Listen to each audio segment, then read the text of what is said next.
Hey guys! It's me again, Aelskie. Welcome back to my channel. Kung bago ka lang sa channel ko, please don't forget to subscribe and hit mo na rin yung notification bell para palagi kang updated sa aking mga videos.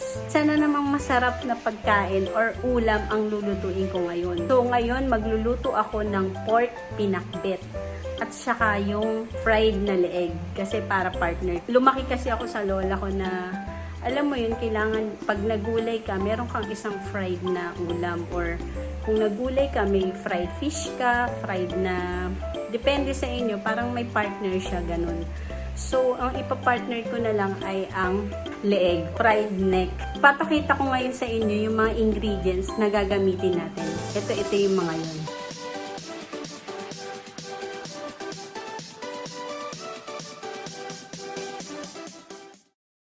Ito yung mga ingredients na gagamitin natin para sa ating pork pinakbet. Garlic, tomatoes, onion, ang ating bagoong or shrimp paste, pork stock, at ang ating pork. At sa mga gulay naman, gagamit ako ng eggplant or talong, ang ating sitaw, at ang kalabasa. Since napakita ko na yung mga ingredients na gagamitin natin para sa ating pork pinakbet, tara, magluto na tayo!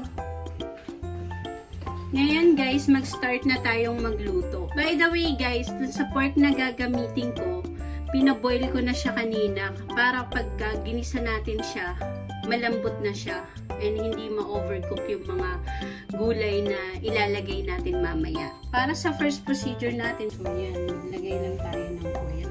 Pero bago natin i-isa yung bawang at sibuyas natin, iprito muna natin ito ng saglit, yung pork natin, para medyo crispy yung ating pork.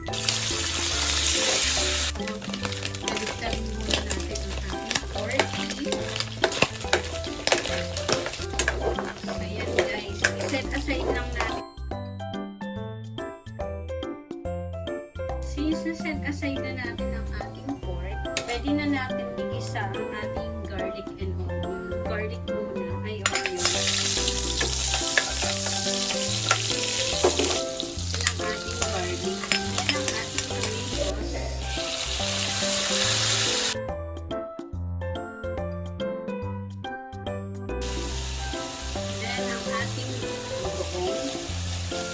Tansyahin nyo lang guys ha. Kung gaano kadami yung gagamitin nyo. Then pwede na natin ilagay ang ating pork.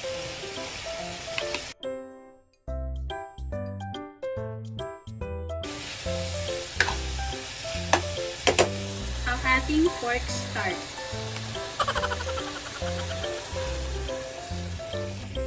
Antayin lang natin siyang kumulok. Then, ilagay na natin ang ating kalabasa.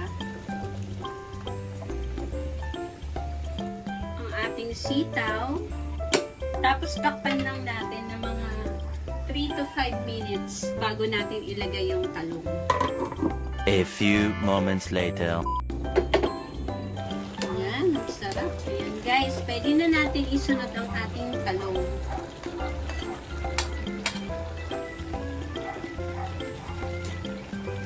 So, hindi na ako gagamit ng salt kasi yung pinakabagoong or alamang na yun na yung magpapalasa sa kanya. So, since tama na yung ano niya, lagyan ko na lang siya ng lechon. Takpan lang natin siya and antayin lang natin siya maluto ng mga 5 to 10 minutes. Ayan guys, okay ng ating pork pinakbet.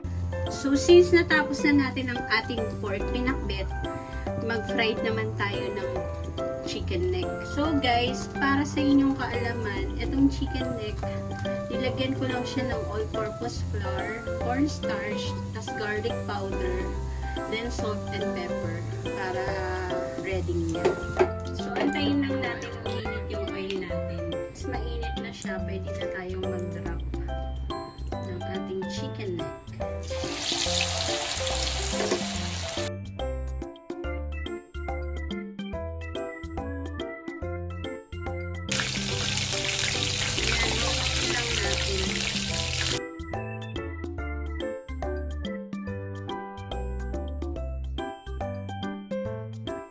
ito ng ating chicken neck.